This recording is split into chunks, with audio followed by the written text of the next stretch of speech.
Hello students. So today let us see about the context switching. Context switching आखिर है क्या? So for before starting let me make you understand with the help of an example. So अगर ये this is the two state or we can say that two location और किसी भी एक process को यहाँ पे काम करने के लिए मिला हुआ है such that this process is P1 and it is working in this state and after sometimes it has to jump to the state S2 this is state S1 then this is state S2 तो कुछ काम करने के बाद इसे S2 में जाना and again from S2 it has to be return to the S1। तो ये क्या करता है जब P1 पे सबसे पहले रन कर रहा है तो ये सारा जितना भी इसको वर्किंग करना है जितना भी रनिंग स्टेट का टास्क है it will complete all it's task in the state 1 and after completing it will save all the data and all the details to the S1 and then it will go to the S2। तो ये क्या करेगा S1 का जो भी data होता है वो स्टोर करता है वहाँ पे S1 पे and after that it moves to the S2 और S2 पे क्या करता है ये फिर से वर्क करता है इसके आगे से and it returns to the P1। तो यहाँ पे क्या क्या हो रहा है कि जब जब स्टोर कर रहा है तो डेटा में डेटा का प्रोसेस का स्टेट स्टोर कर रहा है what are the process number process ID और जो भी data such as the data types and the interrupter अभी हम लोग देखते हैं क्या क्या होता है वो सब सारा स्टोर करके ये आ गया। So let us see the definition of what is context switching. So the process of saving the context of one process and loading the context of another process is known as context switching। तो यहाँ से यहाँ ये definition हम लोग ले लेते हैं।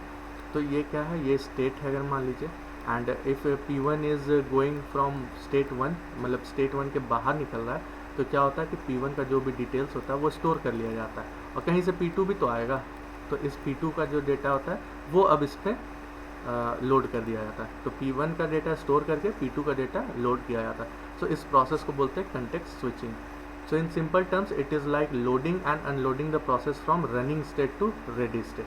तो रेडी स्टेट ये है and this is the running state. तो रनिंग स्टेट पे क्या हो रहा है काम हो रहा है एंड रेडी स्टेट पे जो भी हो रहा है वो वेट करके प्रोसेस वहाँ से आ रहा है। So when does context switching happens? So what are the cases or what are the time when the context switching is happen? So the first one is when a high priority process comes to ready state.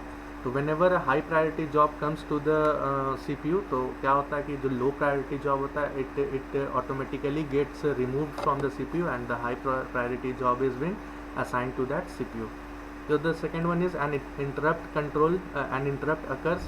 The second one is user and kernel mode switch। तो जब भी user mode and kernel mode जो होता है जो हम लोग operating system states में देखे थे तो ये जब भी स्विच होता है एक दूसरे के बीच में तो ये context switching होता है। And next one is preemptive CPU scheduling use। So in the next lecture we will study the CPU scheduling and that we will go in deep for the preemptive and non-preemptive CPU scheduling क्या क्या होता है। सो ये दो difference है context switching versus mode switch और CPU bound versus IO bound का। So let us see one by one. So a mode switch occurs when CPU privilege level is changed. For example, when a system call is made or a fault occurs, the kernel works in more a privilege mode than a standard user task। तो ये क्या होता है जब भी colonel जब भी system call होता है तो कर्नल क्या करता है प्रिविलेज मोड में ये अपना वर्क करता है कर्नल का। And if user process wants to access things which are only accessible to the kernel so a mode switch must occur. So in case of user process क्या होता है एक मोड स्विच होता है। Mode switch का मतलब जो भी चेंजेस होता है वो वहाँ पे स्टोर करके हम लोग आगे फर्दर मूव करते हैं। So the currently executing process need not be change during a mode switch. तो जो इस केस में ये मोड स्विच के केस में क्या होता है कि जो भी यहाँ पे कंटेक्स्ट स्विचिंग का जो हम सेव कर रहे हैं डिटेल्स वो स्विच हम वो सेव नहीं करते हैं। तो कंटेक्स्ट स्विच में हम क्या करते हैं जो भी डिटेल्स होता है वो सेव करते हैं। In mode switch we do not save any of the details which are being used during the switching case. So a mode switch typically occurs for a process context switch to occurs and only the kernel can cause a context switch। So अब हम देख लेते हैं कि kernel is the only responsible for context switch and user mode is not responsible for the context switch। So the next one is CPU bound versus IO bound processes। So a CPU bound process requires more CPU time or spends more time in the running state। तो CPU bound process क्या होता है let me grab all this। तो CPU bound process उसको हम बोलते हैं जो कि waiting state, ready state, new state से ज़्यादा टाइम CPU पे बिताता है, मतलब कि जो रनिंग स्टेट पे ज़्यादा टाइम बिता रहा है उसे हम CPU बाउंड जॉब कहते हैं।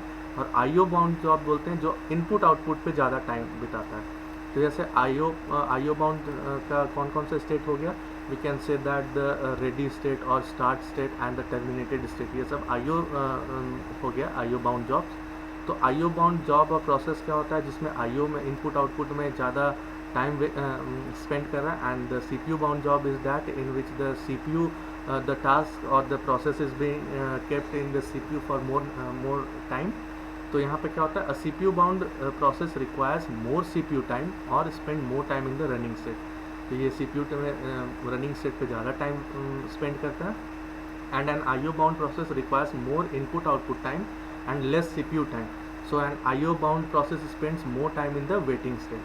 So this is IO bound is spends more time in the waiting state. Waiting state में क्या करता है, किसी भी डेटा का इनपुट या आउटपुट का वो वेट करता है। So that's all for this context switching. We will start thread and multi-threading in the next chapter. Also we will see about some of the CPU scheduling criteria and CPU scheduling algorithms in the next lecture. Till then, stay tuned. Thank you.